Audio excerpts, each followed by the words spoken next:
Hello dear Crusader Kings 3 players. I'm sure, just like me, you are waiting for the new DLC, Roads to Power.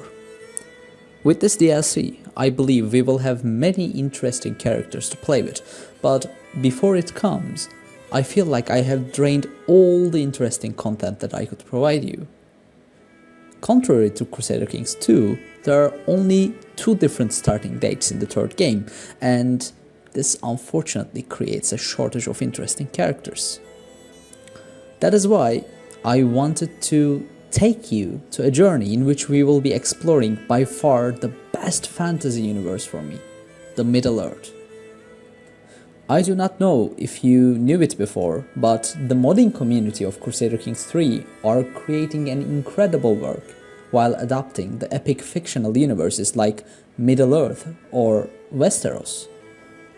Those mods shockingly convert the game into a completely new atmosphere and allow you to have unique experiences in those fantastic worlds that you probably cannot get from the terrible spin-offs being created by the movie studios. If you are one of those people who is being hyped for 6 years due to the Rings of Power and you were disgusted with the results, now it is time to compensate it while playing the Realms in Exile. In this mod, you can play as Aragorn, Galadriel, and even a Nazgul or Dark Lord Sauron himself, but in this video I want to focus on the characters who were under the shadow of their counterparts. The first family that I want to introduce you are the descendants of Azog the Defiler, who was the main antagonist of the Dwarves of the Khazad-dûm. He was the commander of the Moria Orcs and filled with hatred of dwarves. Years before the War of Ring, Azog's host populated Mines of Moria, which was a mighty dwarven delving under the Misty Mountains. Even though dwarves lost their ancestral seed, they did not want to let Moria into the hands of orcs. To restore it, King Thror of Erebor, who was the grandfather of Thorin Oakenshield, led an expedition to the halls of Moria. There, he was ambushed by Azog and slain. Azog mockingly carved his name onto Thror's dead body and sent his head to Erebor, claiming that Moria now belongs to him. That insult fired a 9-year-long war between orcs and dwarves, until Azog was slain by Dane Ironfoot in the Battle of Azanul-Bizar. Even though Azog was gone, his seed survived and his son Bolg led the army of orcs in the Battle of Five Armies. The mod assumes that Bolg's line survives and they are still ruling orc bands under the Mount Gundabad with the name of House Ashmog. They came with unique decisions like rallying orcs under one banner like their ancestors did and restore Gundabad.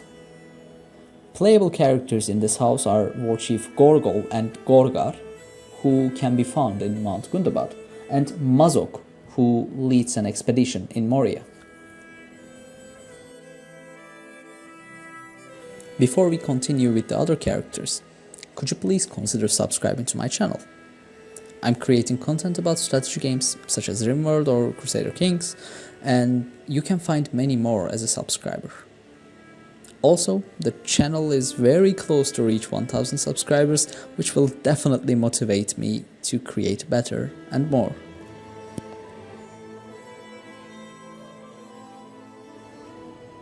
The next set of characters are not a single house, but essentially a culture.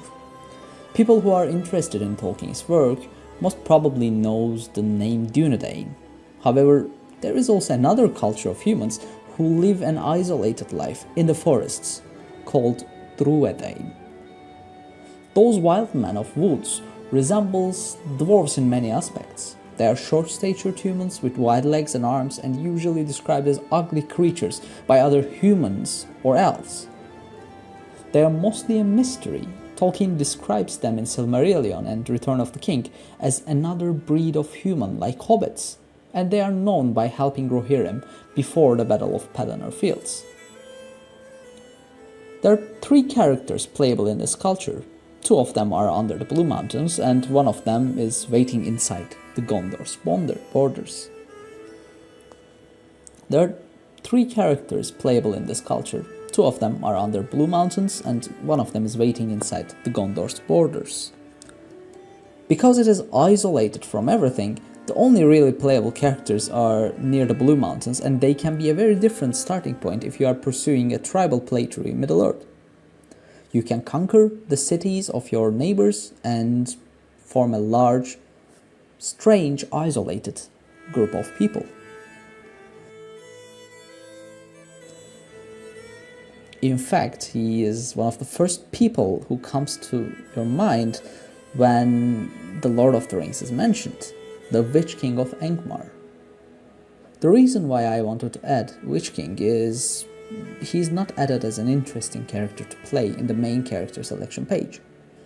I can understand the developer's point because you cannot declare independence from Sauron and you are a vassal under Sauron, so that playing as Witch King is somehow limited.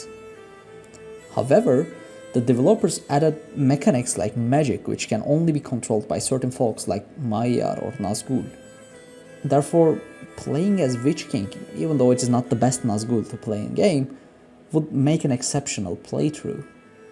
Also, if you want to destroy Gondor with a more difficult route, you can try Witch King, since he's not as powerful as Dark Lord Sauron, however still can turn the tide of war due to its control over Minas Morgul, a very strategic location. And this was the end of the video. If you liked my content, please consider subscribing. Also, I'd like to hear your own feedbacks about the video, whether you want more content about the fantasy worlds or not. Lastly, I enjoy reading your own experiences or ideas about what we talked. That is why do not hesitate to share them in comments down below. For now, goodbye.